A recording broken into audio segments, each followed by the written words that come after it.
Halo Mas Budha Mbak Bray, jumpa lagi di Kata Kisah Nyata. Malam ini aku akan membawakan sebuah kisah seorang mantan pejuang yang berubah menjadi penjahat fenomenal paling dicari di negeri ini.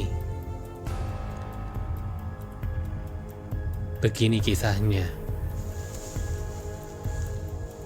Waluyo merupakan pria kelahiran Blitar. Hidup masa kecilnya cukup memprihatinkan. Demi mencari nafkah, Waluyo kecil menjajakan rokok dan makanan kecil di terminal bis di Kota Malang.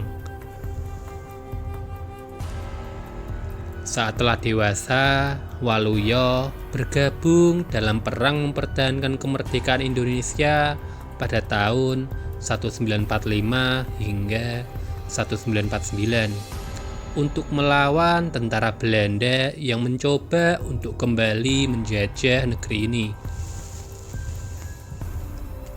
Ia membantu Republik dengan kelihayannya dalam mencuri harta milik para saudagar Tionghoa, lalu membagi-bagikannya kepada para pejuang revolusi.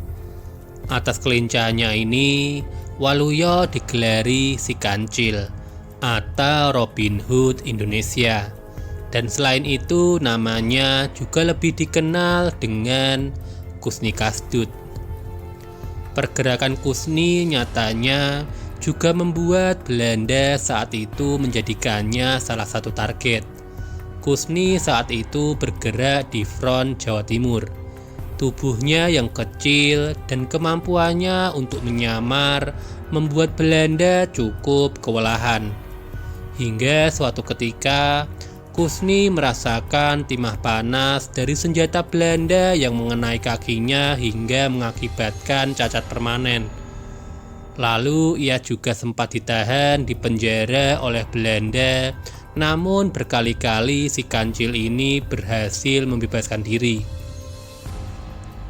Setelah era revolusi berakhir, Kusni memutuskan untuk mencari pekerjaan demi menghidupi keluarganya. Mempunyai pengalaman sebagai pejuang revolusi yang bahkan pernah ditahan Belanda, Kusni mendaftar menjadi Tentara Nasional Indonesia. Sayang, cacat di kakinya akibat tembakan Belanda saat membela negara era revolusi dulu menjadi salah satu alasan dirinya ditolak bergabung ke tubuh TNI. Selain itu, Kusni juga tidak resmi terdaftar dalam Kesatuan Milisi Pro-Republik karena memang ia bekerja underground dengan mensuplai bantuan dana bagi para pejuang lain dari hasil curiannya. Pada saat inilah Kusni, sang pejuang itu, masuk ke babak baru dalam hidupnya yang kelam. Akibat kebutuhan ekonomi, bersama teman-temannya yaitu Muhammad Ali alias Bir Ali, juga Mulyadi dan Abu Bakar, Kusni Kasdut membuat kelompok sindikat perampokan. Kusni didaulat sebagai pemimpin geng mereka saat itu. Kusni pun kembali menjadi perampok. Bedanya jika sebelum 1950 ia merampok demi Republik, kali ini ia menjadi perampok untuk kelangsungan hidupnya sendiri setelah tidak menemukan pekerjaan lainnya. Kusni bersama rekan-rekannya merampok seorang hartawan Arab bernama Ali Badjanet pada 11 Agustus tahun 1953. Sang hartawan yang hendak melawan saat itu terbunuh oleh aksi komplotan Kusni. Nama Kusni pun mulai ditandai oleh pihak berwajib. Aksi Kusni tidak berhenti di sana. Ia dan rekannya berhasil melakukan salah satu perampokan paling gila dan fenomenal dalam sejarah. Kusni Kasdut merampok berlian yang terdapat di Museum Nasional atau Museum Gajah di Jakarta Pusat. Museum yang berlokasi di pusat pemerintahan dekat dengan Kementerian Pertahanan dan Istana Negara pada 31 Mei tahun 1961. Kusni dan rekannya saat itu menyamar sebagai polisi yang turun dari mobil jeep. Ia menyandra para pengunjung dan menembak salah satu petugas museum hingga meregang nyawa. Total ada 11 butir berlian berhasil digasak Kusni dan komplotannya dari museum tersebut. Geliat Kusni akhirnya terendus oleh kepolisian. Saat itu Kusni hendak menggadai beberapa bongkah berlian ke Pegadaian. Hal ini karena sulit untuk menemukan pembeli yang bersedia membeli berlian seperti itu. Petugas Pegadaian yang curiga dengan berlian-berlian tersebut lantas melapor ke kepolisian. Setelah diketahui berlian tersebut adalah berlian yang dicuri, Kusni kemudian ditangkap dan dipenjarakan dari satu penjara ke penjara lainnya. Pengadilan Semarang pada 1969 menjatuhi vonis mati kepada dirinya. Selama jeda menanti eksekusi, berkali-kali Kusni dengan licinnya berhasil kabur dari penjara. Setidaknya ia 8 kali kabur dari penjara. Terakhir Kusni kabur pada 10 September tahun 1979. Namun, dia berhasil tertangkap lagi pada 17 Oktober di tahun yang sama. Dirinya sempat mencoba mengajukan gerasi. Namun berdasar surat keputusan Presiden nomor 32/G/1979 tertanggal 10 November 1979, Presiden Soeharto menolaknya. Saat di penjara menunggu waktu eksekusi, dirinya menjadi orang yang lebih agamis. Hingga pada suatu kesempatan, Kusni Kasdut berkenalan dengan seorang pemuka agama Katolik.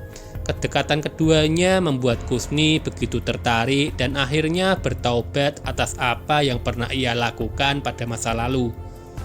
Kusni memutuskan untuk memeluk agama Katolik dan dibaptis dengan nama Ignatius Kusni Kasdut. Kecintaannya terhadap agama ini dituangkan juga melalui sebuah karya yang dibuat oleh tangan Kusni sendiri pada sebuah gedebong pisang. Pada media itu, Kusni melukis gereja katedral Jakarta secara detail dan menghadiahkannya kepada gereja tersebut. Hingga kini lukisan itu masih dapat dilihat di Katedral Jakarta. Kisah lika-liku kehidupan Kusni Kasdut dituangkan dalam sebuah buku berjudul namanya sendiri, hasil karya seorang parakitri, yaitu jurnalis senior Kompas. Selain itu, kisah hidup Kusni juga menjadi inspirasi lagu God Bless berjudul Selamat Pagi Indonesia dalam album Cermin. 9 jam sebelum dieksekusi, sesuai prosedur eksekusi, pihak kepolisian mengabulkan permintaan terakhir Kusni Kasdut, yaitu berkumpul lagi dengan keluarganya. Bertempat di ruang kebaktian Katolik di Lembaga Permasyarakatan Kalisosok, Kusni bersama istri, anak, menantu, dan cucunya makan bersama untuk terakhir kalinya dengan menu capcay, mie, dan ayam goreng. Di antara seluruh yang hadir, hanya Kusni yang terlihat paling lahap untuk makan, sedangkan keluarganya tidak dapat menikmati makanan itu sebagaimana Kusni. Perjalanan seorang Kusni Kasdut, sang Robin Hood Indonesia, berakhir pada 16 Februari tahun 1980 di depan regu para penembak. Siapa sangka kekecewaan atas republik yang selama ini ia bela serta kebutuhan akan ekonomi membuat seorang mantan pejuang yang rela cacat demi membela tanah airnya berakhir sebagai seorang perampok paling dicari di Indonesia.